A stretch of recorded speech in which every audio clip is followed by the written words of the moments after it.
افغانستان کی سرزمین ہو یا پاکستان کی سرزمین، کسی کے خلاف اسے استعمال نہیں ہونا چاہیے۔ کیا ہم یہ تردید کر سکتے ہیں کہ افغانستان میں جب 20 سال تک جنگ رہی، پاکستان سے مجاہدین نہیں گئے؟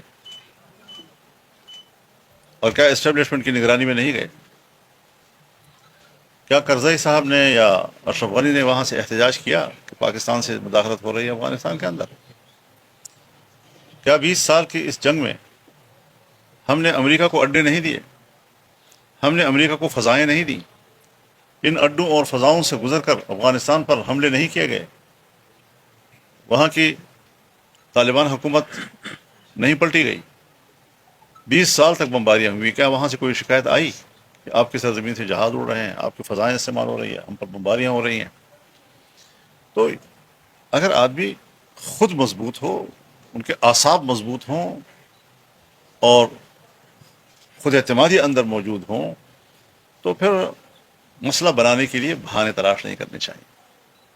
کیا آج تک اگر یہاں پر افغانی پکڑے گئے ہیں یا افغانی مارے گئے ہیں، کوئی افغانستان کی امارت اسلامیہ سے احتجاج آیا ہے کہ ہمارے لوگوں کو کیوں مارا ہے، یا ہمارے لوگوں کو کیوں گرفتار کیا گیا ہے، یا ان کے خلاف آپریشن کیوں کیا گیا ہے؟ تو اس لیے یک طرفہ طور پر سوائے اس کے کہ ہم افغانستان میں دوبارہ ایک بے قراری کی طرف جائیں گے، اور کیا ہم نے قسم کھا رکھی ہے کہ افغانستان میں استقلال نہیں چھوڑنا، وہاں ہمیشہ بے قراری رکھنی ہے، اور پھر اپنا دامن صاف رکھنا ہے اور سارا گند دوسرے کے دامن پہ پھینکنا ہے، خود صاف اور شفاف بن کر، بے گناہ بن کر دوسروں کو گناہگار قرار دینا، یہ ایک پالیٹکس ہے، اور ہمیں اس پالیٹکس سے نکلنا چاہیے۔ بے قرار اور غیر مستحکم افغانستان پاکستان کے لیے کبھی بھی مفید ثابت نہیں ہو سکتا۔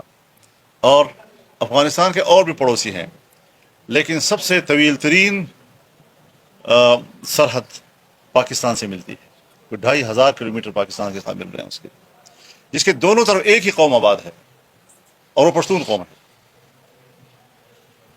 تو کیا ان طریقوں سے ہم پشتون قوم کو ایک دوسرے سے الگ کر سکتے ہیں، ایک دوسرے کے خلاف محاذرہ کر سکتے ہیں، ایک دوسرے کے خلاف نفرتیں پیدا کر سکتے ہیں؟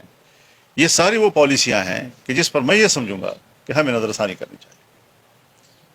پاکستان کا چپا چپا ہمیں عزیز ہے، ہم پاکستان کے چپے چپے کے لیے قربانی دینے کو تیار ہیں۔ اگر انڈیا کے خلاف جنگ ہوتی ہے، ہم نے ایک صف ہو کر فوج کے پشت پر کھڑے ہونے کا اعلان کیا تھا، اور آج بھی ہم اسی جذبے سے بات کر رہے ہیں۔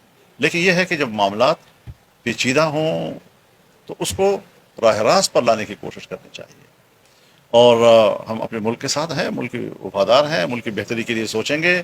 اگر حکومت یا اسٹیبلشمنٹ کوئی غلط فیصلے کرتی ہے یا وہ ملک کی مفاد کے خلاف ہمیں نظر آتے ہیں، اس کی نشاندہی کرتے ہیں، اور نشاندہی کرنا ہمارا حق ہے۔